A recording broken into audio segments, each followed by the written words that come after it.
धनु राशि फेब्रुआरी मासरे समस्ते तुमको विश्वासघातकता करिपारिबे किंतु एही जने महिला केबे भी तुमको विश्वासघातकता करिबे नाही।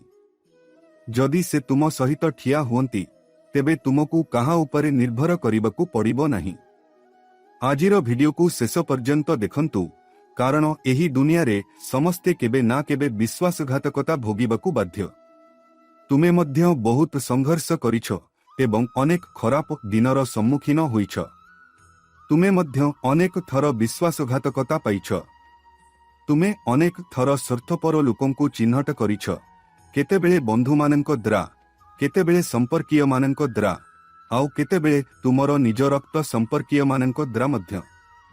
सेमाने तुमको विश्वासघातकता करिछंती एवं तुमको रास्ता मझिरे एका छाड़ी देइछंती। किंतु भगवान एही दुनिया रे एपरी एक शक्ति सृष्टि करिछंती बंधुगण। जदि शक्ति आम सहित संजोग करे, जदि एहा सत्य, तेबे ताहा केबे भी आमको विश्वासघातकता करि परिबो नाही। सेही शक्ति हेउछि सठिक महिला जे तुमर मां, स्त्री, भौणी किंबा धर्ममाता होई परिबे। भविष्यतरे से तुम जीवन रे जोग देबे एवं तुम पाई सौभाग्यर द्वार खोली देबे। आजी आमे तुमको तांको नाम कहिबु एवं सेही महिला किए हेबे जे तुमर भाग्य को सठिक दिगरे मार्गदर्शन करिबे। कुहा जाए जे जेतेबेले जने व्यक्ति आपणको जीवन रे पाद दियंती, दुर्भाग्य पड़ाई जाए एवं सौभाग्यर द्वार खोली जाए। आपणको जीवन रे किए महिला हेबाकू जाउछंती आजिर वीडियो रे मु आपणको तांको नाम मध्य कहिबी एवं आपणको सहित तांकर की प्रकारर संपर्क रहिबो से विषय रे संपूर्ण सूचना देबी। एही वीडियो को शेष पर्यंत देखंतु। जेतेबेले जने प्रकृत महिला जने पुरुषंको जीवन रे प्रवेश करंती, तांको भाग्य परिवर्तन हुए। खराप समय भल समय रे परिणत हुए एवं तांको घर समृद्ध हेबा आरंभ करे। सेही महिला केवल आपणंकु समर्थन करंती नाही, बरं आपणंकर भाग्य होई जानती। जेपर्यंत से आपणंक सहित थांती, से आपणंकु साहाय्य करंती। जेपर्यंत आपण तांकु बुझंती एवं सम्मान करंती, से पर्यंत आपणंक भाग्य आकाश छुआ। आपण सबु किछि पांती। आपण जहा उपरे हाथ रखंती ताहा आपणंकर होई जाए। किंतु जदि आपण खराप संगरे पड़ंती, भूल लोकंक द्वारा प्रभावित हुअंती, सेही महिलांकु संदेह करंती किंबा तांको सहित संपर्क भांगी दियंती, तेबे बुझंतु जे आपणंक भाग्य आपणंक ठारु खसी जाउछि। तेनु मु आपणंकु केउ भूल करिबा उचित नुहे एवं किपरि सठिक व्यक्ति को चिन्हिबे से विषय रे मूल्यवान सूचना देबी। कारण एही महिला केवल तुमको समर्थन करंती नाही, से तुमर भाग्य हुअंती एवं दुख समय रे ढाल भावरे तुम सहित ठिया हुअंती। संघर्ष समय रे से तुमर शक्ति हुअंती एवं तुमर भग्न आत्मा को पुनर्निर्माण करिबा पई काम करंती। धन संपत्ति ठारू बहुत गुण बड़ कारण जदि एहा हजि जाए तेबे ताहा पुनरुद्धार करा जाय परिबो। किंतु जदि एपरी एक महिला जहा आपणंक जीवन रे एते चमत्कार प्रमाणित हेबाकू जाउछि ताहा आपणंक हातरू चली जाए, तेबे आपणंक जीवन खाली होई जाए। तेनु बंधुगण इतिहास साक्षी जे जेउठार जने सच्चा महिला आपणंक सहित थाए सेठारे जने साधारण पुरुष मध्य महान होई जाए एवं जेउठार जने महिला आपणंकु छाड़ी जाए सेठारे बड़ बड़ राजा मध्य नष्ट होई जानती। तेनु आजिर वीडियो रे मु आपणंकु कहिबाकू जाउछि जे केउ महिला जीवन रे आपणंकु केबे विश्वासघातकता करिबे नाही। से आपणंक सहित रुहंती कि आपणंकु भेटिबाकू जाउछंती, आपण तांकु केउठी भेटिबे, से आपणंक जीवन बदलाई देबे। केवल तांकु किपरि चिन्हिबे एवं केउ महिला आपणंक जीवन रे दुर्भाग्य आनुछंती ताहा मध्य आजिर वीडियो रे आलोचना कराजिबो। तेनु शेष पर्यंत वीडियो सहित रुहंतु एवं जदि आपण मध्य बागेश्वर बालाजींक प्रकृत भक्त तेबे प्रथमे एही वीडियो को लाइक करंतु एवं जीए कमेंट बक्स रे 3 थर जय बजरंग बली लिखिबे तांकर प्रार्थना आज निश्चित भावरे ग्रहण कराजिबो। आपणंक घरे जणे महिला रहिबे, से जेकोनसी रूपरे होई पारे। आपणंक भौणी, मां, स्त्री किंबा अन्य कोनसी महिला बंधु, किंतु जीए आपणंक खराप समय रे आपणंक सहित ठिया हुए। ଏହି ଦୁନିଆରେ ପ୍ରତ୍ୟେକ ବ୍ୟକ୍ତି ଭୁଲ କରନ୍ତି, ହୁଏତ ଆପଣ ମଧ୍ୟ ଭୁଲ କରିଥିବେ। ଆପଣଙ୍କ ପରିବାର ଆପଣଙ୍କୁ ଭୁଲ ବୁଝିପାରନ୍ତି, ପରିତ୍ୟାଗ କରିପାରନ୍ତି କିମ୍ବା ଆପଣଙ୍କୁ ସେମାନଙ୍କ ଘରୁ ବାହାର କରିଦେଇପାରନ୍ତି। କିନ୍ତୁ ଏପରି ସମୟରେ ଯେଉଁ ମହିଳା ଆପଣଙ୍କ ସହିତ ଠିଆ ହୋଇ କୁହନ୍ତି, ଯଦିଓ ଏହା ଆପଣଙ୍କ ଦୋଷ, ମୁଁ ଆପଣଙ୍କ ସହିତ ଅଛି, ସେ ଜାଣନ୍ତି ଯେ ତାଙ୍କର କର୍ତ୍ତବ୍ୟ ହେଉଛି ଆପଣଙ୍କୁ ସମର୍ଥନ କରିବା। ଏପରି କଷ୍ଟକର ସମୟରେ ଯେତେବେଳେ ଦୁନିଆ ଆପଣଙ୍କ ବିରୁଦ୍ଧରେ ଲାଗୁଛି, ଯଦି ଏହି ମହିଳା ଆପଣଙ୍କ ସହିତ ଠିଆ ହୁଅନ୍ତି, ତେବେ ବୁଝନ୍ତୁ ଯେ ଆପଣ କିଛି ହରାଇ ନାହାନ୍ତି, ଆପଣଙ୍କର ସବୁକିଛି ଅଛି। ଯେତେବେଳେ ଏପରି ଜଣେ ମହିଳା ଆପଣଙ୍କ ଘରେ ପ୍ରବେଶ କରନ୍ତି, ନର୍କ ଭଳି ଘର ମଧ୍ୟ ସ୍ୱର୍ଗ ହୋଇଯାଏ। ଆପଣ ଶୁଣିଥିବେ ଯେ ପ୍ରତ୍ୟେକ ସଫଳ ବ୍ୟକ୍ତିଙ୍କ ପଛରେ ଜଣେ ମହିଳା ଥାନ୍ତି। ଏପରି ଅନେକ ଘର ଅଛି ଯେଉଁଠାରେ ଦିନରାତି ଝଗଡ଼ା ଏବଂ କଳହ ଲାଗି ରହିଥାଏ, କଷ୍ଟ ହୁଏ, ଟଙ୍କା ସ୍ଥାୟୀ ହୁଏ ନାହିଁ ଏବଂ ବିଭିନ୍ନ ଖର୍ଚ୍ଚ ହୁଏ। ଆପଣଙ୍କ ଘରେ ମଧ୍ୟ ଏହା ଘଟେ କି? ଦୟାକରି ନିମ୍ନରେ ମନ୍ତବ୍ୟ ବିଭାଗରେ ଆମକୁ କୁହନ୍ତୁ। ଆପଣଙ୍କ ସମସ୍ୟା କୁହନ୍ତୁ। ଆମେ ଏକ ସମାଧାନ ଲେଖିବାକୁ ଚେଷ୍ଟା କରିବୁ। ତେଣୁ ଯଦି ଆପଣଙ୍କ ଘରେ ଆର୍ଥିକ ସମସ୍ୟା ଥାଏ, ତେବେ ଆପଣ ସବୁବେଳେ ରୋଗରେ ଘେରି ରହିଥାନ୍ତି। ଯେତେବେଳେ ଜଣେ ପ୍ରକୃତ ମହିଳା ଏପରି ଘରେ ପାଦ ଦିଅନ୍ତି, ସେ ସ୍ୱୟଂ ଦେବୀ ଲକ୍ଷ୍ମୀଙ୍କ ସ୍ୱରୂପ ହୋଇଯାନ୍ତି। ଘରେ ପ୍ରବେଶ କରିବା ମାତ୍ରେ ଘରର ନକାରାତ୍ମକତା ଦୂର ହୋଇଯାଏ, ଘରେ ଦିବ୍ୟ ଶକ୍ତି ଆସିବା ଆରମ୍ଭ ହୁଏ। ସେହି ମହିଳା ସେହି ଘରକୁ ସ୍ୱର୍ଗରେ ପରିଣତ କରିଦିଏ। କାରଣ ଏପରି ମହିଳା ସ୍ୱୟଂ ଦେବୀ ଲକ୍ଷ୍ମୀଙ୍କ ମୂର୍ତ୍ତି। ସେ ତୁମର ଦୁଃଖକୁ ନିଜର ମନେ କରନ୍ତି, ତୁମର ପରିବାରର ସମସ୍ୟାକୁ ନିଜର ମନେ କରନ୍ତି। ସେ ତୁମର ଦୁର୍ବଳତା ଦେଖନ୍ତି ନାହିଁ, ସେ ତୁମର ଶକ୍ତି ହୋଇଯାଆନ୍ତି। ଯଦି ଏପରି ମହିଳା ତୁମ ଜୀବନରେ ଅଛନ୍ତି, ତେବେ କାନ୍ଦ ବନ୍ଦ କର, କାରଣ ତୁମର ଭାଗ୍ୟ ଦେବତାଙ୍କ ପରି। ଦେବତାମାନେ ମଧ୍ୟ ତୁମକୁ ଯେଉଁ ସୁଖ ଦେଇଛନ୍ତି ତାହା ପାଆନ୍ତି ନାହିଁ। ତୁମେ ଏହାକୁ ଚିହ୍ନି ପାରୁନାହଁ ଏବଂ ଦିନରାତି ଭୁଲ କରିଚାଲିଛ। ତୁମେ କେଉଁ ଭୁଲ କରୁଛ? ଧର ଯେ ତୁମେ ଅଫିସରେ ବହୁତ କାମ କରିବା ପରେ ରାଗିଛ, କିମ୍ବା ଆଜି ତୁମର ବ୍ୟବସାୟ ଭଲ ଚାଲି ନାହିଁ। ତୁମର ମନ ସବୁବେଳେ ଅଶାନ୍ତ ରହୁଛି। ତୁମେ ଘରକୁ ଫେରି ପ୍ରଥମେ ତୁମେ ଖାଦ୍ୟରେ କିଛି ଭୁଲ କିମ୍ବା ଘରେ କିଛି ଅପରିଷ୍କାର ଜିନିଷ ପାଇବ। ତୁମେ ତୁରନ୍ତ ତୁମର ଘରର ମହିଳାମାନଙ୍କ ଉପରେ ତୁମର କ୍ରୋଧ ପ୍ରକାଶ କର। ତୁମେ ସେମାନଙ୍କ ଉପରେ ହାତ ଉଠାଇବ, ସେମାନଙ୍କୁ ନାପ କରିବ ଏବଂ ସେମାନଙ୍କ ପରିବାର ସଦସ୍ୟଙ୍କ ବିଷୟରେ ନକାରାତ୍ମକ କଥା କହିବ। ଏହା ସହିତ ତୁମେ କ'ଣ କରିବ? ତୁମେ ସେହି ମହିଳାଙ୍କ ଭିତରେ ଥିବା ଦିବ୍ୟ ଉପାଦାନକୁ କ୍ରୋଧ କର। ତୁମେ ଏକ ଶକ୍ତିକୁ କ୍ରୋଧ କର, ତୁମେ ତାଙ୍କ ହୃଦୟକୁ ଆଘାତ କର। ଏବେ ଯାହା ହୁଏ ତାହା ହେଉଛି ତୁମର କାମ ଆହୁରି ଖରାପ ହେବାକୁ ଆରମ୍ଭ କରେ। ତୁମେ ପ୍ରକୃତରେ କ'ଣ କରିବା କଥା ଥିଲା? ତୁମର ମନ ଅଶାନ୍ତ ଥିଲା। ଯଦି ଆପଣ ଜୀବନରେ ଦୁଃଖ ଅନୁଭବ କରୁଥିଲେ କିମ୍ବା କୌଣସି ସମସ୍ୟାର ସମ୍ମୁଖୀନ ହେଉଥିଲେ, ତେବେ ଆପଣଙ୍କୁ ବଜାରରୁ କିଛି ଖାଦ୍ୟ ଆଣି ଘରକୁ ଆସିବା ଉଚିତ। ଆପଣଙ୍କ ପରିବାର ସଦସ୍ୟଙ୍କ ପାଇଁ ଆପଣଙ୍କୁ ଯେକୌଣସି ଛୋଟ ଉପହାର ଘରକୁ ଆଣିବା ଉଚିତ। ସେମାନଙ୍କୁ ପ୍ରେମରେ ଖାଇବାକୁ ଦେବା ଉଚିତ, ପ୍ରେମରେ ଦେବା ଉଚିତ ଏବଂ ଯେତେବେଳେ ସେମାନେ ଏହାକୁ ଗ୍ରହଣ କରି ଖୁସି ହୋଇଥାନ୍ତି ଏବଂ ସେମାନଙ୍କ ହୃଦୟରୁ ଆପଣଙ୍କୁ ଆଶୀର୍ବାଦ କରିବା ଉଚିତ। ଯେତେବେଳେ ଆପଣଙ୍କର ଏହି ଭଲ ମନୋଭାବ ସେମାନଙ୍କ ସହିତ ପ୍ରତିଧ୍ୱନିତ ହୁଏ, ଏହା ଏକ ଦିବ୍ୟ ଶକ୍ତି ଜାଗ୍ରତ କରୁଥିବା କାର୍ଯ୍ୟରେ ପରିଣତ ହୁଏ, ଯାହା ଆପଣଙ୍କର ଦୁଃଖ କିମ୍ବା ଆପଣଙ୍କ ହୃଦୟର ଯନ୍ତ୍ରଣାକୁ ସମାପ୍ତ କରିପାରିବ। ଆପଣଙ୍କୁ ଏହି ପଦ୍ଧତିଗୁଡ଼ିକୁ ଚେଷ୍ଟା କରିବାକୁ ପଡ଼ିବ। ଯେତେବେଳେ ଆପଣ ରାଗିବେ, ଆପଣଙ୍କ ପରିବାର ସହିତ ସମୟ ବିତାଇବେ। ବଜାରରୁ କିଛି ଖାଦ୍ୟ ଆଣି ଏକାଠି ଖାଆନ୍ତୁ। ଆପଣଙ୍କ ସମସ୍ୟା ବୁଝିବା ପୂର୍ବରୁ ଅଦୃଶ୍ୟ ହୋଇଯିବ।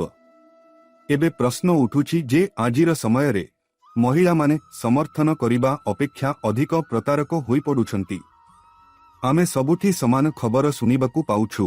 ଜଣେ ମହିଳା ତାଙ୍କ କ୍ଷମତାର ଅପବ୍ୟବହାର କରି ଜଣେ ପୁରୁଷଙ୍କ ଜୀବନକୁ ନଷ୍ଟ କରିଦେଇଛନ୍ତି। ଏହି ବର୍ଷ ଆମେ ଅନେକ ସ୍ଥାନରେ ସମସ୍ତ ପ୍ରକାରର ମାମଲା ଦେଖିଛୁ। ତେଣୁ ପ୍ରଶ୍ନ ଉଠୁଛି, ଆପଣ କିପରି ସଠିକ୍ ମହିଳାଙ୍କୁ ଚିହ୍ନିବେ? କାରଣ ଆପଣଙ୍କ ଜୀବନରେ ମଧ୍ୟ ଅନେକ ମହିଳା ଅଛନ୍ତି, କିନ୍ତୁ ଆପଣ ଅତ୍ୟଧିକ ଧାର୍ମିକ। କିଏ ଠିକ୍ ଏବଂ କିଏ ଭୁଲ, କାହାର ସମର୍ଥନ ତୁମକୁ ବିକାଶ ଦେବ ଏବଂ କାହାର ସମର୍ଥନ ତୁମକୁ ବିନାଶ ଆଡ଼କୁ ନେଇଯିବ, ଏହି ବିଷୟରେ ତୁମେ ଏକ ଦ୍ୱନ୍ଦ୍ୱରେ ଅଛ। ତେଣୁ ମୁଁ ତୁମକୁ ସମାନ କଥା ଆହୁରି କହିବାକୁ ଯାଉଛି, କିନ୍ତୁ ମନେ ରଖ ଯେ ଆଜିର ଭିଡିଓ ତୁମ ଜୀବନରେ ବହୁତ ଗୁରୁତ୍ୱପୂର୍ଣ୍ଣ। ଏହା ସଠିକ୍ ବ୍ୟକ୍ତିଙ୍କୁ ଚିହ୍ନଟ କରିବା ପାଇଁ ଆସିଛି ଏବଂ ଏପରି ଭିଡିଓ ତିଆରି କରିବାରେ ବହୁତ ସମୟ ଖର୍ଚ୍ଚ ହୁଏ। ପ୍ରତିବଦଳରେ ତୁମେ ଅତି କମରେ ଗୁରୁଜୀଙ୍କୁ ଏକ ଲାଇକ୍ ଦେଇପାରିବ। ଏବେ ହିଁ କର। ଯଦି ତୁମେ ଏ ପର୍ଯ୍ୟନ୍ତ ଭିଡିଓ ଦେଖିଛ, ତେବେ ଆଗକୁ ଗୁରୁତ୍ୱପୂର୍ଣ୍ଣ ସୂଚନା ହାତଛଡ଼ା କର ନାହିଁ, କାରଣ ମୁଁ ତୁମକୁ ବହୁତ ଗଭୀର କିଛି କହିବାକୁ ଯାଉଛି।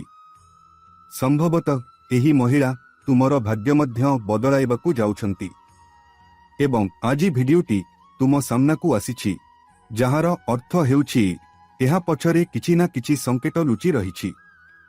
ତୁମେ ଜୀବନରେ ଅନେକ ସ୍ୱାର୍ଥପର ଲୋକଙ୍କୁ ଭେଟିବ, ଯେଉଁମାନେ ତୁମର ଆବଶ୍ୟକତା ସମୟରେ ତୁମକୁ ମନେ ରଖିବେ। ସେମାନେ ତୁମର ଦୁଃଖୀ ମୁହଁ ଦେଖିବା ପରେ କ'ଣ ହେଲା ତାହା କେବେ ପଚାରିବେ ନାହିଁ ଏବଂ ଯେତେବେଳେ ସେମାନଙ୍କର କାମ ଆବଶ୍ୟକ ହେବ, ସେତେବେଳେ ତୁମ ପାଖକୁ ଆସିବେ ଏବଂ ସେମାନଙ୍କର କାମ ସାରି ଚାଲିଯିବେ। ଏପରି ସ୍ୱାର୍ଥପର ଲୋକମାନେ ନିଶ୍ଚିତ ଭାବରେ ତୁମ ପାଖରେ ରହିବେ, କିନ୍ତୁ ଜଣେ ମହିଳା ଅଛନ୍ତି ଯିଏ କୌଣସି ସ୍ୱାର୍ଥପରତା ବିନା ତୁମ ସହିତ ଅଛନ୍ତି। ଯଦି ତୁମ ପାଖରେ ଟଙ୍କା ନାହିଁ, ତେବେ ଯେତେବେଳେ ତୁମର ସମୟ ଭଲ ନଥିଲା, ସେ ତୁମ ସହିତ ଅଛି। ତୁମେ ଜୀବନରେ ଭାଙ୍ଗି ପଡ଼ିଛ, ତୁମେ ହାରିଛ, ତଥାପି ସେ ତୁମ ସହିତ ବସିଛି। ଏହି ସେହି ମହିଳା ଯାହାକୁ ତୁମେ ଖୋଜୁଛ। ଆଜିର ଦୁନିଆରେ ଅନେକ ମହିଳା ଅଛନ୍ତି ଯେଉଁମାନେ କେବଳ ଟଙ୍କା ପାଇଁ କାହାକୁ ବାଛନ୍ତି, କିନ୍ତୁ ଯଦି ଟଙ୍କା ଉପଲବ୍ଧ ନାହିଁ, ସେମାନେ ଚାଲିଯାଆନ୍ତି। ଯଦି ତୁମ ଜୀବନରେ ଏପରି କୌଣସି ମହିଳା ଅଛନ୍ତି ଯିଏ ବିନା କୌଣସି ଟଙ୍କାର ଲୋଭରେ ତୁମ ସହିତ ନିଃସ୍ୱାର୍ଥପର ଭାବରେ ଜଡ଼ିତ, ତେବେ ଦୟାକରି ମୋତେ ତଳେ ମନ୍ତବ୍ୟ ବିଭାଗରେ ଜଣାନ୍ତୁ। ଯଦି ମୋ ଜୀବନରେ ଏପରି ଜଣେ ମହିଳା ଅଛନ୍ତି, ତେବେ ପ୍ରକୃତରେ ତୁମର ଜୀବନ କୌଣସି ଦେବତାଠାରୁ କମ୍ ନୁହେଁ। ଦୁନିଆରେ ଏପରି ମହିଳା ଅଛନ୍ତି ଯେଉଁମାନେ ପୁରୁଷମାନଙ୍କୁ ନିଜ ଲାଭ ପାଇଁ ବ୍ୟବହାର କରନ୍ତି। ସେମାନଙ୍କୁ ବିଭିନ୍ନ ଉପାୟରେ ଶୋଷଣ କରାଯାଏ, ପ୍ରତାରିତ କରାଯାଏ ଏବଂ ସେହି ବ୍ୟକ୍ତିଙ୍କୁ ସର୍ବଦା ସର୍ବସାଧାରଣରେ ଅପମାନିତ କରାଯାଏ। କିନ୍ତୁ ଯଦି ଜଣେ ମହିଳା ତୁମର କୌଣସି କ୍ଷତି ଚାହାନ୍ତି ନାହିଁ, ତୁମକୁ କଷ୍ଟ ଦେଉଥିବା ଯନ୍ତ୍ରଣାକୁ ଗ୍ରହଣ କରିବାକୁ ଇଚ୍ଛୁକ, ତୁମର ସମସ୍ୟାକୁ ନିଜ ଉପରେ ନେବାକୁ ଇଚ୍ଛୁକ, ତେବେ ଏହାଠାରୁ ଗୁରୁତ୍ୱପୂର୍ଣ୍ଣ ଆଉ କ'ଣ ହୋଇପାରେ? ଅନେକ ଲୋକ କେତେବେଳେ ନିଶା ସେବନ କରନ୍ତି, ମାଂସ ଏବଂ ମଦ୍ୟପାନ କରନ୍ତି ଏବଂ ସତ୍ୟର ପଥରୁ ବିଚ୍ୟୁତ ହୁଅନ୍ତି। ଏପରି ଅନେକ ଲୋକ ଅଛନ୍ତି, କିନ୍ତୁ ଆପଣ ନିଶ୍ଚୟ ଲକ୍ଷ୍ୟ କରିଥିବେ ଯେ ଯେତେବେଳେ ସେମାନେ ବିବାହ କରନ୍ତି, ସେମାନେ ପୁଣି ଥରେ ରାସ୍ତାକୁ ଆସିବା ଆରମ୍ଭ କରନ୍ତି, କାରଣ ସେମାନଙ୍କ ଜୀବନରେ ସଠିକ୍ ମହିଳା ଆସନ୍ତି। ସେମାନଙ୍କୁ କିଏ ସଠିକ୍ ଦିଗରେ ନେଇଯାଏ। ତେବେ ଆପଣଙ୍କ ଜୀବନରେ ଏପରି କୌଣସି ମହିଳା ଅଛନ୍ତି କି ଯାହାଦ୍ୱାରା ଆପଣଙ୍କ ଜୀବନର ଦୁଷ୍ଟତା ଶେଷ ହେଉଛି? କିମ୍ବା ଯଦି ଆପଣ ପୂର୍ବରୁ ନିଶା ସେବନ କରୁଥିଲେ, ତେବେ ଯଦି ଆପଣଙ୍କର ନିଶା ଆପଣଙ୍କୁ ଛାଡ଼ି ଯାଉଛି, ପୂର୍ବରୁ ଆପଣ ଭୁଲ କଥା କହୁଥିଲେ, କାହାକୁ ଖରାପ କହୁଥିଲେ, ତେବେ ଏବେ ଆପଣ ଜଣେ ଭଲ ବ୍ୟକ୍ତି ହୋଇଯାଇଛନ୍ତି। କିମ୍ବା ଯଦି ତୁମ ଜୀବନରେ ଯାହା ବି ନକାରାତ୍ମକତା ଥିଲା, ତାହା ଜଣେ ମହିଳାଙ୍କ ଯୋଗୁଁ ଦୂର ହୋଇଯାଉଛି, ତେବେ ବୁଝ ଯେ ସେହି ମହିଳା ଜଣେ ଦେବୀଠାରୁ କମ୍ ନୁହନ୍ତି, ଯିଏ ସବୁବେଳେ ତୁମ ଆଗରେ ଗର୍ବ ଦେଖାନ୍ତି ନାହିଁ, ଟଙ୍କା ବୁଝନ୍ତି ନାହିଁ, ଅଯଥା ଖର୍ଚ୍ଚ କରନ୍ତି ନାହିଁ, ଲୋଭୀ ନୁହନ୍ତି। ତୁମର ପିତାମାତାଙ୍କୁ ସେହିପରି ବୁଝନ୍ତି ଯେପରି ସେ ନିଜ ପିତାମାତାଙ୍କୁ ଭଲ ପାଆନ୍ତି, ତୁମର ଜୀବନକୁ ଆଗକୁ ନେଇଯାଆନ୍ତି ଏବଂ ତୁମକୁ ପଛକୁ ଟାଣନ୍ତି ନାହିଁ। ଅନେକ ମହିଳା ଅଛନ୍ତି ଯେଉଁମାନେ ମାସର ପ୍ରଥମ ଦିନରେ ସ୍ୱାମୀଙ୍କ ଆୟ ଆସିବା ମାତ୍ରେ ଏହାର ଅଧାରୁ ଅଧିକ କିଣାକାଟା ଏବଂ ଆବଶ୍ୟକତା ଉପରେ ଖର୍ଚ୍ଚ କରନ୍ତି। କିନ୍ତୁ ଜଣେ ବୁଦ୍ଧିମାନ ମହିଳା ଯିଏ କେବେବି ତୁମକୁ ଠକିବେ ନାହିଁ, ତୁମର ପ୍ରତ୍ୟେକଙ୍କ ମୂଲ୍ୟ ଜାଣନ୍ତି। ସେ ବୁଝନ୍ତି ଯେ ତୁମେ ସମଗ୍ର ମାସ କଠିନ ପରିଶ୍ରମ କରିଛ ଏବଂ ସେତେବେଳେ ତୁମେ କିଛି ଟଙ୍କା ସଞ୍ଚୟ କରିଛ। ସେ ଏହାର ମୂଲ୍ୟ ବୁଝନ୍ତି ଏବଂ ତେଣୁ କେବେବି ଏହାକୁ ନଷ୍ଟ କରନ୍ତି ନାହିଁ। ଏବେ ପ୍ରଶ୍ନ ଉଠୁଛି ଯେ ଆମେ ସେହି ମହିଳାଙ୍କୁ କେଉଁଠି ପାଇବୁ? ସେହି ଗୁରୁଜୀଙ୍କୁ ଜାଣିବା ପାଇଁ ତୁମର ମନରେ ନିଶ୍ଚିତ ଭାବରେ ଉତ୍ସୁକତା ବଢ଼ିଥିବ। ଏବେ ଶୀଘ୍ର କୁହ ସେହି ମହିଳାଙ୍କ ନାମ କ'ଣ ଏବଂ ଆମେ ତାଙ୍କୁ କେଉଁଠି ପାଇବୁ? ସେ କ'ଣ ଆମ ଜୀବନରେ ପୂର୍ବରୁ ଉପସ୍ଥିତ ଅଛନ୍ତି? ତେଣୁ ମୁଁ ତୁମକୁ ପ୍ରତ୍ୟେକ କଥା କହିବି, केवल तुमको वीडियो सहित शेष पर्यंत रुहंतु कारण मु आपनंकु जहा कहिबाकु जाउछि ताहा आपनंक मनकु उड़ाई देब एवं आपनंक आखिरु खुशीर लुह बहिबाकु लागिबो कारण आपण एही महिलांकु बजार रे कोनोसी स्थान रे पाई परिबे नाही। आपण एही महिलांकु भाग्यद्रा पाइछंती। आपण एहा बुझिबा उचित। से आपणଙ୍କ घरकु आपणଙ୍କ मा भाबरे आसी परिबे। से आपणଙ୍କ स्त्री भाबरे आसी परिबे। से आपणଙ୍କ भौणी किंबा आपणଙ୍କ भविष्यत झियो मध्य होई परिबे एवं केतेबेले भगवान आपणଙ୍କ प्रार्थना सुनंती एवं एपरी जीवन साथी पठाई थांती। एपरी जीवन साथी जिए आपणଙ୍କ जीवनकु परिवर्तन करंती। केतेबेले आमे भगवानंकु प्रार्थना करू दयाकरी एही खराप समयकु लिभाई दियो। जीवनर सबुकिछि भल हेउ। आमर एही समस्या आमर सेही समस्या एवं आमे भाबु जे तुमे एक चमत्कार पाइबो सबुकिछि ठीक होई जिवो। किंतु भगवान एपरी चमत्कार करंती नहीं। किछि मुहूर्तरे हुए नहीं। एहा संपूर्ण योजना सहित हुए।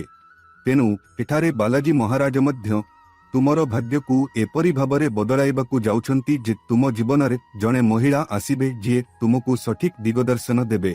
तुमकु एपरी भाबरे समर्थन करिबे जे तुमे बहुत उच्चतारे पहुंचिबो। किंतु तुमकु मने रखिबा उचित जे जदि तुमे एपरी महिलांको साथ पाइबाकु चाहुछ जिए तुमकु केबे विश्वासघातकता करिबो नाही तेबे तुमकु मध्य सत्य चरित्रर व्यक्ति हेबाकु पड़िबो। तुमकु मध्य एक हेबाकु पड़िबो कारण जदि तुमे सत्यवादी तेबे ही तुमे जणे सत्यवादी व्यक्तिंकु पाई परिबो। कारण गछ आमे बुनिबा बिहन परी बढ़ी थाए। एबे तुमे कहुछ जे मोर चरित्र खराप मु 10 चक्र फसी जाए मु काहाकू ठके तेबे तुमे समान जिनिस पाइबो। किंतु जदि तुमे सत्यवादी तेबे तुमे निश्चित भाबरे एही महिलांकू भेटिबो। तुमे तांकू पूर्वरु भेटिछ नचेत तुमे करिबाकू जाउछ। किंतु गोटिए कथा निश्चित समस्ते तुमकू ठकिबे किंतु एही जणे महिला केबे तुमकू ठकिबे नाही। आमे तुमकू तांको नाम कहिबाकू जाउछु। बहुत ध्यान सहित सुन एवं प्रत्येक कथाकू भल भाबरे बुझ कारण आमे तुमकू तीनोटी नाम कहिबु। तीनोटी संपर्क भिन्न होई पारे किंतु गोटिए कथा निश्चित। एही महिला जनक एही भिड़रे मध्य तुम सहित ठिया हेबे एवं तुमकू आगकू नेबा पाई काम करिबे। प्रथमतः आमे तुमकू जेउ महिलांको नाम कहिबाकू चाहुछु तांकर नाम एस अक्षररू आरंभ हुए। हाँ बंधु माने तुमे ठीक सुनिछ। एस नामर जणे महिला तुम जीवन रे भाग्य आनिबो। से तुमकू रास्तारू उठाइबो एवं तुमकू कोटिपति करिबो। कुहा जाए जे आमर प्रगति आमर ग्रह दिग उपरे निर्भर करे। जदि आमर ग्रह खराप तेबे आमे केबे आगकू बढ़ी पारिबु नाही। तुमे बढ़ी पारिबो किंतु धरा जाऊ जे जणे व्यक्ति तुम सहित जोड़ी होई जाए एवं तुम सहित थाए तेबे तांकर भल ग्रह स्थिति तुम उपरे बहुत भल प्रभाव पकाई थाए एवं तुमे मध्य जीवन रे आगकू बढ़। सेही परी एही नामर एही महिला तांकर ग्रह स्थिति एते अनन्य जे से जेकोनसी काम करंती ताहा सफल हुए। एबे चिंता कर जेतेबेले तुमे तांकर समर्थन पाइबो जेतेबेले तुमे तांको सहित संपर्क स्थापन करिबो तुमे तांकू आपणंकर साथी आपणंकर बंधु करिबो किंबा जदि से आपणंक घरे अछि एवं तुमे तांकू सम्मान करिबा आरंभ करिबो तुमे केतेबेले तांकर सेवा करिबा आरंभ करिबो। से तुमर माँ भौणी स्त्री झियो होई पारे तापरे तांकर सेवा कर। जदि तुमे जानिछो जेस नामर एही महिला मो जीवन रे अछंती से जे भी हुअंतु तुमे जानिछो जे हाँ मु जानिछि जे एही सेही महिला तेबे तुमे तांकर सेवा करिबा उचित। तांको सहित संपर्क स्थापन करिबा उचित। तांकू साहाय्य करिबा उचित। जदि से तुमर माँ तेबे राति रे तांको पाद मालिश करिबा आरंभ कर। जदि से तुमर स्त्री तेबे केतेबेले तांकू खुशी करिबा पाई छोटो छोटो उपहार देबा आरंभ कर। तांको सहित अधिक संपर्क स्थापन करिबाकू चेष्टा कर। जदि से तुमर भौणी तेबे समय समय रे साहाय्य कर एवं जदि तुमर झियो किंबा महिला बंधु तेबे तुम जोगु सेमानंको मुहरे खुशी आनिबाकू चेष्टा कर कारण सेमाने तुम पाई जेते खुशी हेबे एवं तुम सहित जडित हेबे तुमे जीवन रे ସେତେ ଆଗକୁ ବଢ଼ିବ। ଏହା ମନେ ରଖ। ଦ୍ୱିତୀୟ ନମ୍ବରରେ ମୁଁ ତୁମକୁ ଜଣେ ମହିଳାଙ୍କ ନାମ କହିବାକୁ ଯାଉଛି ଯିଏ ଘର ବାହାରର। ସେ ଜଣେ ପଡ଼ୋଶୀ ହୋଇପାରନ୍ତି, ସେ ଜଣେ ମହିଳା ବନ୍ଧୁ ହୋଇପାରନ୍ତି, ସେ ଭବିଷ୍ୟତରେ କୌଣସି ସ୍ଥାନରେ ତୁମ ସହିତ ଯୋଡ଼ି ହୋଇପାରନ୍ତି। ତୁମେ ତାଙ୍କୁ କୌଣସି ସ୍ଥାନରେ ଦେଖିପାର। ସେଠାରୁ ଜିନିଷ ବିକଶିତ ହେବ, କଥା ଆଗକୁ ବଢ଼ିବ ଏବଂ ପରେ କଥା ସମ୍ପର୍କରେ ପରିଣତ ହୋଇପାରେ। ତେଣୁ ଏହି ମହିଳାଙ୍କ ନାମ ଇଂରାଜୀରେ ଅକ୍ଷରରୁ ଆରମ୍ଭ ହେବାର ସମ୍ଭାବନା ଅଛି। ମୁଁ ତୁମକୁ କେବଳ ଗୁରୁଜୀଙ୍କ ପରିଚୟରେ ଦେଖାଯାଉଥିବା ନାମ କହୁଛି। ଏହି ଭିଡିଓରେ କୌଣସି ଅନାବଶ୍ୟକ ବିବରଣୀ ରହିବ ନାହିଁ। କେବଳ ସେହି ଜିନିଷଗୁଡ଼ିକ ଉଲ୍ଲେଖ କରାଯିବ ଯାହା ତୁମର ଗ୍ରହ ଅନୁସାରେ, ଯାହା ତୁମର କୁଣ୍ଡଳୀରେ ଲେଖାଯିବ। ଏବଂ ଏମ୍ ନାମର ଏହି ମହିଳା, ତାଙ୍କ ଆଗମନ ସହିତ ତୁମ ଜୀବନରେ ଖୁସିର ରଙ୍ଗ ବ୍ୟାପିବାକୁ ଯାଉଛି। ଋଣ ପରିଷ୍କାର ହେବାକୁ ଯାଉଛି, ନାମ ଅର୍ଜନ ହେବାକୁ ଯାଉଛି, ପ୍ରସିଦ୍ଧି ହାସଲ ହେବାକୁ ଯାଉଛି। ଅନେକ ଲୋକ ଦିନରାତି କାନ୍ଦନ୍ତି ଯେ କାମ ହେଉନାହିଁ। ଲୋକମାନେ ପଚାରନ୍ତି ନାହିଁ, କେହି ସମ୍ମାନ କରନ୍ତି ନାହିଁ, କେହି ସମ୍ମାନ କରନ୍ତି ନାହିଁ। ଆମେ ମଧ୍ୟ ଚାହୁଁଛୁ ଯେ ଲୋକମାନେ ଆମ ସହିତ କଥା ହୁଅନ୍ତୁ ଏବଂ ଆମର ନାମ ପଚାରନ୍ତୁ। ଆମକୁ ପ୍ରଶଂସା କରାଯିବା ଉଚିତ। ତୁମେ ମଧ୍ୟ ଏହିପରି ଅନେକ ଲୋକ। ତୁମେ ସେମାନଙ୍କ ମଧ୍ୟରୁ ଜଣେ। ତୁମେ ସମ୍ମାନ ଚାହୁଁଛ ଏବଂ କାହିଁକି ନୁହେଁ? ତୁମେ ଜୀବନରେ ବହୁତ କଠିନ ପରିଶ୍ରମ କରିଛ ଏବଂ ଯଦି କେହି ତୁମକୁ ଜାଣେ ନାହିଁ, ତେବେ ଏହା ଏକ ପାର୍ଥକ୍ୟ ସୃଷ୍ଟି କରେ। ଏବେ ନାମର ଏହି ମହିଳା, ତାଙ୍କର ବୃହସ୍ପତି ଏବଂ ସୂର୍ଯ୍ୟ ବହୁତ ଶକ୍ତିଶାଳୀ ଏବଂ ଏହି ଶକ୍ତିଶାଳୀ ପ୍ରଭାବ ସହିତ ସେ ତୁମର ଜୀବନକୁ ଦ୍ରୁତ ଗତିରେ ଆଗକୁ ନେବାକୁ ଯାଉଛନ୍ତି।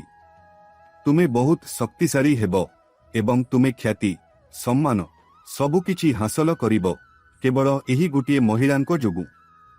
ଏହାକୁ ବୁଝନ୍ତୁ ଏବଂ ଏମ୍ ନାମର ମହିଳାମାନଙ୍କଠାରୁ ଦୂରରେ ରୁହନ୍ତୁ ନାହିଁ। ଯଥାସମ୍ଭବ ସେମାନଙ୍କ ସହିତ କଥା ହେବାକୁ ଚେଷ୍ଟା କରନ୍ତୁ ଏବଂ ସମ୍ପର୍କ ସ୍ଥାପନ କରିବାକୁ ଚେଷ୍ଟା କରନ୍ତୁ। ଦୂରକୁ ନ ଯିବାକୁ ଚେଷ୍ଟା କରନ୍ତୁ, ନଚେତ୍ ଆପଣ ଅନୁତାପ କରିବେ। ତୃତୀୟତଃ, ଯେଉଁ ମହିଳାଙ୍କ ନାମ ଆମେ ସେୟାର କରିବାକୁ ଯାଉଛୁ, ସେ ଆପଣଙ୍କ ଜୀବନରେ ପୂର୍ବରୁ ଅଛନ୍ତି, କିନ୍ତୁ ଜାଣତରେ କିମ୍ବା ଅଜାଣତରେ ଆପଣ ତାଙ୍କୁ ଆପଣଙ୍କର ଶତ୍ରୁ ବୋଲି ଭାବନ୍ତି। ଆପଣଙ୍କୁ ଲାଗୁଛି ଯେ ସେ କେବେ ଆପଣଙ୍କ ସର୍ବୋତ୍ତମ ସ୍ୱାର୍ଥ ପାଇଁ ଚିନ୍ତା କରନ୍ତି ନାହିଁ। ତାଙ୍କ ନାମ ଅକ୍ଷରରୁ ଆରମ୍ଭ ହୁଏ। ଆପଣଙ୍କୁ ଏ ନାମର ଯେକୌଣସି ମହିଳାଙ୍କ ସହିତ ସମ୍ପର୍କ ସ୍ଥାପନ କରିବାକୁ ପଡ଼ିବ। ଆପଣଙ୍କୁ କ୍ଷମା କରି ପୂର୍ବ ଭୁଲ ବୁଝାମଣାକୁ ଭୁଲି ଆଗକୁ ବଢ଼ିବାକୁ ପଡ଼ିବ, କାରଣ ଏହି ମହିଳା ଆପଣଙ୍କ ଜୀବନରେ ଧନ ଆକର୍ଷିତ କରିବେ। ଦେଖନ୍ତୁ, ସମସ୍ତେ ଟଙ୍କା ରୋଜଗାର କରିବାକୁ ଚାହାନ୍ତି, କିନ୍ତୁ ଟଙ୍କା ଚଞ୍ଚଳ, ଏହା ଗୋଟିଏ ସ୍ଥାନରେ ରହେ ନାହିଁ। ଆପଣଙ୍କର ମଧ୍ୟ ସମାନ ଅଭିଯୋଗ ରହିବ। ଥରେ ଆପଣ ଏହାକୁ ପାଇଲେ, ଏହା ତୁରନ୍ତ ଅନ୍ୟତ୍ର ଖର୍ଚ୍ଚ ହୁଏ। କେତେବେଳେ ଏହା ରୋଗରେ ଖର୍ଚ୍ଚ ହୁଏ, କେତେବେଳେ ଏଠାରେ ଖର୍ଚ୍ଚ ହୁଏ, କେତେବେଳେ ସେଠାରେ ଖର୍ଚ୍ଚ ହୁଏ। ତେବେ ଏହି ଟଙ୍କା କିପରି ସ୍ଥିର ହେବ? ସର୍ବୋପରି ସ୍ଥିର ଲକ୍ଷ୍ମୀ ଆପଣଙ୍କ ଘରେ କିପରି ବାସ କରିବେ?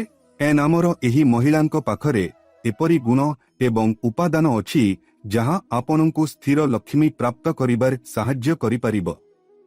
ଯେତେବେଳେ ସେ ତୁମ ଘରକୁ ଆସିବ, ତାଙ୍କ ସହିତ ତୁମର କଥାବାର୍ତ୍ତା ବଢ଼ିବ ଏବଂ ତାଙ୍କ ସହିତ ତୁମର ସମ୍ପର୍କ ଗଭୀର ହେବ, ତୁମେ ତୁମ ଜୀବନରେ ଧାର୍ମିକତାକୁ ଆକର୍ଷିତ କରିବ। ତୁମେ ଦୃଢ଼ ଭାବରେ ତୁମ ଘରକୁ ଟଙ୍କାକୁ ଆମନ୍ତ୍ରଣ କରିବ ଏବଂ ସ୍ଥିର ଲକ୍ଷ୍ମୀ ତୁମ ଘରେ ବାସ କରିବେ। ଗୁରୁଜୀ ସ୍ପଷ୍ଟ ଭାବରେ କହୁଛନ୍ତି ଯେ ସେ ତୁମ ପାଖକୁ ଆସିବେ। ତୁମକୁ ଏହା ଗ୍ରହଣ କରିବାକୁ ପଡ଼ିବ, କିନ୍ତୁ ତୁମେ କେଉଁ ମହିଳାଙ୍କଠାରୁ ଦୂରରେ ରହିବା ଉଚିତ ସେ ବିଷୟରେ ସତର୍କ ରୁହ। ଆମେ ତୁମକୁ ଏହା ମଧ୍ୟ କହିବୁ ଯେ କିଏ ତୁମ ପାଇଁ ବିପଦପୂର୍ଣ୍ଣ ହୋଇପାରେ। ଯଦି ତୁମେ ଏହା ଜାଣିନାହଁ, ତେବେ ତୁମେ ପରେ ଅନୁତାପ କରିବ। ଏ ବିଷୟରେ ସତର୍କ ରୁହ। ପ୍ରଥମତଃ, ପ୍ରତ୍ୟେକ ଛୋଟ ଛୋଟ କଥା ପାଇଁ ଝଗଡ଼ା କରିବା ଅନେକ ମହିଳାଙ୍କ ସ୍ୱଭାବ। ତୁମେ ସବୁବେଳେ ଏପରି ମହିଳାଙ୍କଠାରୁ ଦୂରରେ ରହିବା ଉଚିତ କାରଣ ଏପରି ମହିଳା କେବେ ଆଶୀର୍ବାଦ ପାଇପାରିବେ ନାହିଁ। ଯିଏ ବାରମ୍ବାର ଝଗଡ଼ା କରେ, ଛୋଟ ଛୋଟ କଥାରେ ଏକ ପ୍ରଦର୍ଶନ ସୃଷ୍ଟି କରେ ଏବଂ ଅସୁବିଧା ସୃଷ୍ଟି କରେ, ଏପରି ମହିଳା ଦେବୀ ଲକ୍ଷ୍ମୀଙ୍କ ରୂପ ମଧ୍ୟ ହୋଇପାରିବେ ନାହିଁ କାରଣ ଯିଏ ଆମର ମାନସିକ ସନ୍ତୁଳନ ବିଷୟରେ ଚିନ୍ତା କରେ ନାହିଁ, ଯିଏ ଆମକୁ ଖୁସି କରିବାକୁ ଚାହେଁ ନାହିଁ, ଯିଏ କେବଳ ପ୍ରତ୍ୟେକ ଛୋଟ ଛୋଟ କଥାରେ ଅସୁବିଧା ସୃଷ୍ଟି କରିବାକୁ ଚାହେଁ ସେ କେବେ ତୁମ ପାଇଁ ସୌଭାଗ୍ୟର ଦ୍ୱାର ଖୋଲି ପାରିବ ନାହିଁ। ତୁମେ ଏତିକି ମନେ ରଖିବା ଉଚିତ ଯେ ଯେଉଁ ସ୍ୱାମୀ ତୁମକୁ ସମ୍ମାନ କରେ ନାହିଁ ସେ ଭଗବାନ। ଯେଉଁ ସ୍ତ୍ରୀ ତାଙ୍କ ସ୍ୱାମୀଙ୍କୁ ସମ୍ମାନ କରେ ନାହିଁ ସେ ଏକ ବଡ଼ ପାପର ଦୋଷୀ ହୋଇଯାଏ। କିମ୍ବା ଧରାଯାଉ ଅନ୍ୟ ଜଣେ ମହିଳା ଅଛନ୍ତି ଏବଂ ସେ ତାଙ୍କ ଗର୍ବରେ ଏତେ ମଗ୍ନ ଯେ ସେ ଅନ୍ୟମାନଙ୍କୁ କିଛି ବି ମନେ କରନ୍ତି ନାହିଁ। ଆପଣଙ୍କୁ ଏପରି ମହିଳାଙ୍କଠାରୁ ମଧ୍ୟ ଦୂରରେ ରହିବାକୁ ପଡ଼ିବ। ଏତେ ସତର୍କ ରୁହନ୍ତୁ। ସ୍ୱାର୍ଥପର ଏବଂ ଲୋଭୀ ଲୋକଙ୍କଠାରୁ ଆପଣଙ୍କୁ ସମ୍ପୂର୍ଣ୍ଣ ଦୂରରେ ରହିବା ଉଚିତ। କେତେକ ମହିଳା ଏକାଠି ବସି ଅନ୍ୟମାନଙ୍କ ବିଷୟରେ ଖରାପ କଥା କୁହନ୍ତି। ଆପଣ ହୁଏତ ଲକ୍ଷ୍ୟ କରିଥିବେ ଯେ ଯଦି କେହି ତାଙ୍କଠାରୁ ଅଧିକ ମହଙ୍ଗା ଶାଢ଼ୀ ପିନ୍ଧିଥାଏ କିମ୍ବା କେହି ତାଙ୍କଠାରୁ ଭଲ ଦେଖାଯାଏ କିମ୍ବା କାହା ପାଖରେ ଅଧିକ ଟଙ୍କା ଥାଏ ତେବେ ମହିଳାମାନେ ଈର୍ଷା କରନ୍ତି। ମହିଳାମାନଙ୍କର ଏପରି ମହିଳାଙ୍କଠାରୁ ଦୂରରେ ରହିବାର ସ୍ୱାଭାବିକ ପ୍ରବୃତ୍ତି ଥାଏ ଯେଉଁମାନେ ଦିନରାତି ଲୋକଙ୍କ ବିଷୟରେ ଖରାପ କଥା କହି ଚାଲିଥାନ୍ତି। ଏପରି ମହିଳାମାନେ ପ୍ରକୃତରେ ନିଜ ପାଇଁ ଏବଂ ସେମାନଙ୍କ ପରିବାର ପାଇଁ ଦୁର୍ଭାଗ୍ୟ ଆଣନ୍ତି କାରଣ ଆମେ ଆମର କର୍ମର ଫଳ ପାଇଥାଉ। ଯଦି ଆମେ ଖରାପ କାମ କରୁ ତେବେ ଖରାପ କାମ ଆସିବ। ଯଦି ଆମେ କାହା ବିଷୟରେ ଖରାପ କଥା କହିଥାଉ ତେବେ ଖରାପ କାମ ଆମ ପାଇଁ ମଧ୍ୟ ଆସିବ। ଆପଣ ଏହା ମନେ ରଖିବା ଉଚିତ। ଯେଉଁ ମହିଳା ନିଜ ଜୀବନରେ ଥିବା ତ୍ରୁଟିଗୁଡ଼ିକୁ ସବୁବେଳେ ଦାୟୀ କରନ୍ତି ସେ ଆପଣଙ୍କ ପାଇଁ ମଧ୍ୟ ବିପଦଜନକ ହୋଇପାରେ। ଏହି ଦୁନିଆରେ ଜଣେ ଭଲ ମହିଳା ହେଉଛନ୍ତି ଯିଏ ତାଙ୍କ ପାଖରେ ଯାହା ଅଛି ସେଥିରେ ଖୁସି। ଅନ୍ୟମାନଙ୍କୁ ଦେଖି ମୋର ଗାଡ଼ି ନାହିଁ, ମୋର ବଙ୍ଗଳା ନାହିଁ, ମୋର ଟଙ୍କା ନାହିଁ, ମୋ ପାଖରେ ଏହା ନାହିଁ, ମୋ ପାଖରେ ତାହା ନାହିଁ ଭାବି ତାଙ୍କ ଜୀବନକୁ ଅନ୍ୟମାନଙ୍କ ତୁଳନାରେ କମ୍ ଗୁରୁତ୍ୱପୂର୍ଣ୍ଣ ଏବଂ ନୀଚ କରିଦିଏ। ଏହା କେବଳ ତାଙ୍କ ଜୀବନକୁ ପ୍ରଭାବିତ କରେ ନାହିଁ ବରଂ ତାଙ୍କ ଆଖପାଖର ଲୋକଙ୍କ ଜୀବନକୁ ମଧ୍ୟ ପ୍ରଭାବିତ କରେ। ଯଦି ସେ ଆପଣଙ୍କୁ ନଷ୍ଟ କରିଦିଏ ତେବେ ଆପଣ ଏପରି ମହିଳାଙ୍କଠାରୁ ବହୁତ ସତର୍କ ରହିବା ଉଚିତ। ଏହା ସହିତ ଯେଉଁ ମହିଳା ଆପଣଙ୍କ ଟଙ୍କା ଦେଖି ଆପଣଙ୍କ ପାଖକୁ ଆସନ୍ତି କିନ୍ତୁ ଖରାପ ସମୟରେ ପଳାଇ ଯାଆନ୍ତି ଏପରି ମହିଳା ଆପଣଙ୍କ ପାଇଁ ବିପଜ୍ଜନକ ମଧ୍ୟ ପ୍ରମାଣିତ ହୋଇପାରେ। ଗୁରୁଜୀ କହୁଛନ୍ତି ଯେ ଏପରି ମହିଳାମାନେ ଧୀରେ ଧୀରେ ଆପଣଙ୍କ ଭାଗ୍ୟକୁ ଦୁର୍ବଳ କରିବେ। ସେ ସୁନ୍ଦର ହେଉ କି ତାଙ୍କ ପାଖରେ ଟଙ୍କା ଅଛି କି ସେ ଆପଣଙ୍କ ପାଇଁ କାହାଠାରୁ ଅଧିକ ପ୍ରିୟ କିନ୍ତୁ ସେ ଆପଣଙ୍କ ପାଇଁ କେବଳ ସମସ୍ୟା ଆଣିବେ। କିନ୍ତୁ ଆଜି ଭିଡିଓରେ ଆମେ ଯେଉଁ 3 ଜଣଙ୍କ ନାମ ବିଷୟରେ କହିଛୁ ଯଦି ସେମାନଙ୍କ ମଧ୍ୟରୁ କେହି ଆପଣଙ୍କ ସମ୍ପର୍କରେ ଅଛନ୍ତି କିମ୍ବା ଆପଣଙ୍କ ସହିତ ଅଛନ୍ତି ତେବେ ବୁଝନ୍ତୁ ଯେ ଆପଣଙ୍କ ଭାଗ୍ୟ ଦେବତାଙ୍କଠାରୁ ମଧ୍ୟ ବଡ଼। ଆପଣ 2026 ମସିହା ଫେବୃଆରୀ ମାସରେ ଆପଣଙ୍କ ଜୀବନରେ ସବୁକିଛି ପାଇବାକୁ ଯାଉଛନ୍ତି। ତୁମେ କୌଣସି ଜିନିଷ ଉପରେ ନିର୍ଭରଶୀଳ ହେବ ନାହିଁ ଏହା ମନେ ରଖ। କିନ୍ତୁ ତୁମେ ସେମାନଙ୍କଠାରୁ ଦୂରେଇ ଯିବା ଉଚିତ ନୁହେଁ କାରଣ ଯଦି ତୁମେ ସେମାନଙ୍କଠାରୁ ଦୂରେଇ ଯାଅ ତେବେ ସବୁକିଛି ଭୁଲ ହୋଇଯିବ। ତୁମ ପାଇଁ ସମାଧାନ ହେବ ଯେ ପ୍ରତି ଶୁକ୍ରବାର ତୁମକୁ ଦେବୀ ଲକ୍ଷ୍ମୀଙ୍କ ସମ୍ମୁଖରେ ଏକ ଦୀପ ଜାଳିବାକୁ ପଡ଼ିବ ଏବଂ ଦୀପ ଜାଳିବା ସମୟରେ ତୁମକୁ ଦେବୀଙ୍କୁ ପ୍ରାର୍ଥନା କରିବାକୁ ପଡ଼ିବ ଯେ ତୁମର ଜୀବନରେ ସତ୍ୟ ଏବଂ ଶୁଭ ସାଥ ବଜାୟ ରଖ। ଯଦି ତୁମେ ଏହା କର ତେବେ ଭଲ ଲୋକ ତୁମ ଜୀବନରେ ରହିବେ, ଖରାପ ଲୋକ ଉଭେଇ ଯିବେ। ଏହା ସହିତ ତୁମକୁ ତୁମର ଜୀବନର ସମସ୍ତ ମହିଳାଙ୍କୁ ସମ୍ମାନ କରିବାକୁ ପଡ଼ିବ। ସେ ତୁମର ମା, ସ୍ତ୍ରୀ, ଭଉଣୀ, ଝିଅ, କୌଣସି ମହିଳା ବନ୍ଧୁ କିମ୍ବା ତୁମ ଚାରିପାଖରେ ଥିବା ଯେକୌଣସି ମହିଳା ହୁଅ। ଯିଏ ନାରୀମାନଙ୍କୁ ସମ୍ମାନ କରେ ତାର ଜୀବନରେ ସର୍ବଦା ଆଶୀର୍ବାଦ ରହିବ। ତୁମକୁ କେବଳ ଏହା ମନେ ରଖିବାକୁ ପଡ଼ିବ ଯେ ଯଦି ତୁମ ଜୀବନରେ ଜଣେ ସତ୍ୟ ମହିଳା ଅଛନ୍ତି ତେବେ ବୁଝିନିଅ ଯେ ଭଗବାନଙ୍କ ଆଶୀର୍ବାଦ ତୁମ ସହିତ ଅଛି। ତାଙ୍କୁ ସମ୍ମାନ କର କାରଣ ସାରା ବିଶ୍ୱ ତୁମକୁ ପ୍ରତାରଣା ଦେଇପାରେ କିନ୍ତୁ ଏହି ଗୋଟିଏ ମହିଳା ତୁମକୁ ଜୀବନରେ କେବେ ପ୍ରତାରଣା କରିପାରିବ ନାହିଁ। ଏବଂ ଯଦି ତୁମେ ଆଜିର ଭିଡିଓରୁ କିଛି ଶିଖିଛ ତେବେ ଏହାକୁ ଲାଇକ୍ କରିବାକୁ ଭୁଲନ୍ତୁ ନାହିଁ ଏବଂ ଆମର ଚ୍ୟାନେଲକୁ ସବସ୍କ୍ରାଇବ ମଧ୍ୟ କରନ୍ତୁ।